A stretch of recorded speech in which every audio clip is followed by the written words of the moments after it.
If I were a person who wanted to develop something or see how this goes, what am I paying the county to get the permits to check it out, and what would I be paying an official or a qualified site evaluator?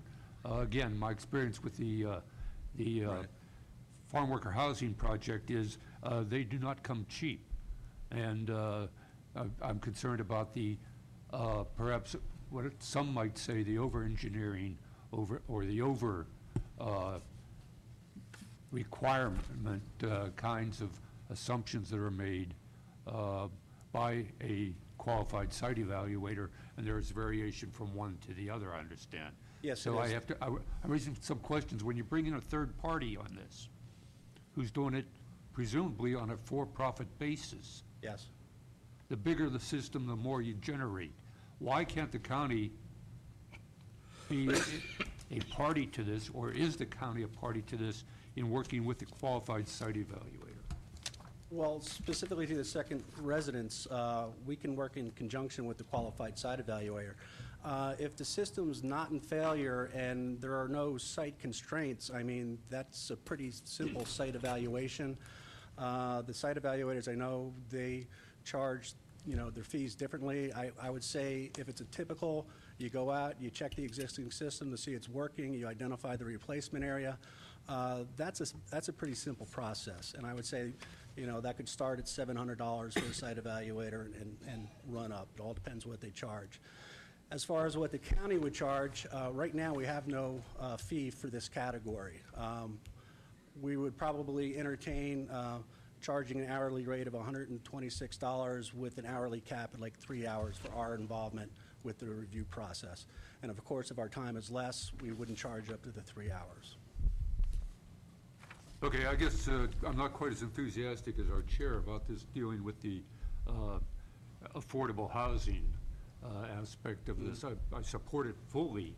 I'm a little concerned about the upfront cost that might deter a number of people who would say, oh, it'll cost me $700 up front to just find out if the system works.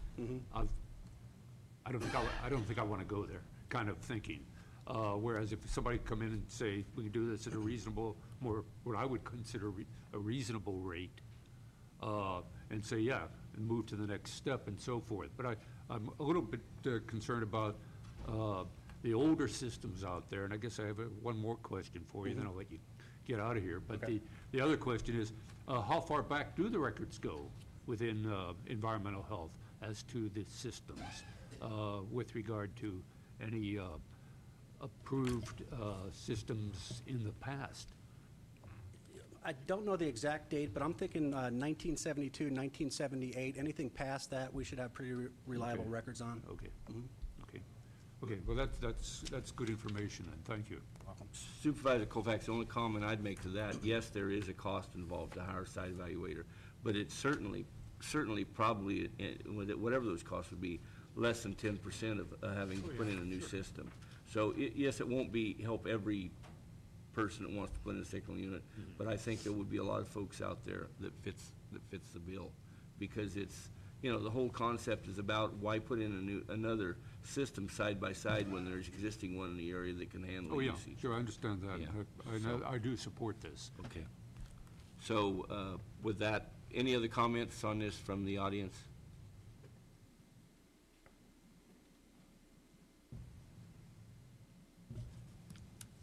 This doesn't take a action of the board. We're just accepting the policy of environmental health.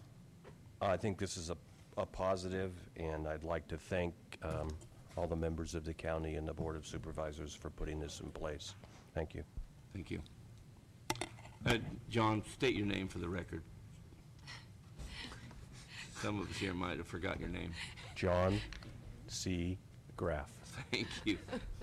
Okay. Any other members of the public want to speak?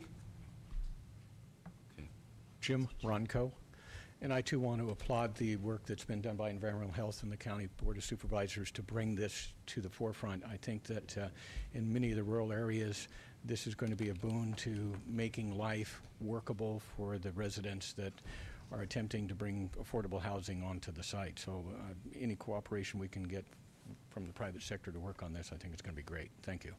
Thank you. Any other members of the public? Okay, with that, we'll move on to agenda item 7B, discussion of possible action regarding the Northwest Training Range Complex environmental statement, impact statement, and overseas environmental impact statement, U.S. Navy Operations Testing Program. Sponsor Supervisor McCowan. Yes, Mr. Chair, thank you. I requested that this item be put on the agenda because of the impending deadline for making comments, which is March 11th. This is a very complex, complicated proposal, at least based on the 1,000-page environmental statement provided by the Navy. And I'm concerned that many members of the public aren't really aware of the potential implications of it. It's true that the operations area only touches the northern boundary of Mendocino County, although the quote-unquote warning area extends down to the Bay Area. And even though the operations might not directly affect the waters directly offshore from Mendocino County, I think we should have a general concern about impacts to marine resources up and down the coast. And so I do have a concern that the proposed expansion of the training activities will have negative environmental consequences, particularly to fisheries resources. So I wanted to put it on the agenda to preserve our option to comment. Thank you. No board comments. Any members of the public want to speak on this item? We have Rosalind Peterson.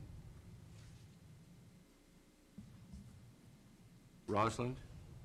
Is it Rosalind? Rosalind, yeah. Okay. Rosalind Peterson from Redwood Valley, California. Supervisor McCowan, thank you very much for putting this on the agenda for today. I did provide a packet that my mother requested that was delivered to you today with regard to some of the toxic effects of some of the chemicals that they use on marine life, such as white phosphorus. The information that was provided to you will let you know that this information was done by actually military studies. There are over 300 of them listed on the internet talking about aquatic life and the impact of the chemicals which are used for obscuration purposes. And what that means is that smoke from, in other words, they put out a type of smoke. And this smoke obscures visibility. And white phosphorus and other chemicals are used in the smoke, and it can stay in the air for many, many hours and could presumably come across our county. So I am concerned about that. I'm also concerned about the bombings. I'm concerned about the missile tests. Missiles use a rocket fuel, a rocket fuel that is highly contaminant of water supplies, and that perchlorate is now being found in water supplies in California. I also feel that the EIS did not address these programs triggering earthquakes along the California coast, and also that these programs that they're talking about do not address airborne pollutants, which could be in violation of Prop 65, which everyone voted on in the state of California. I provided information on that proposition to you so you can look at it, and I do believe that some of the chemicals listed in Proposition 65 under the state of California would be included in the list that would be restricted from the waters of California without notification, and also because they're either carcinogens or toxicants that could harm reproductivity, that we should be monitoring for those in this county if this project goes through.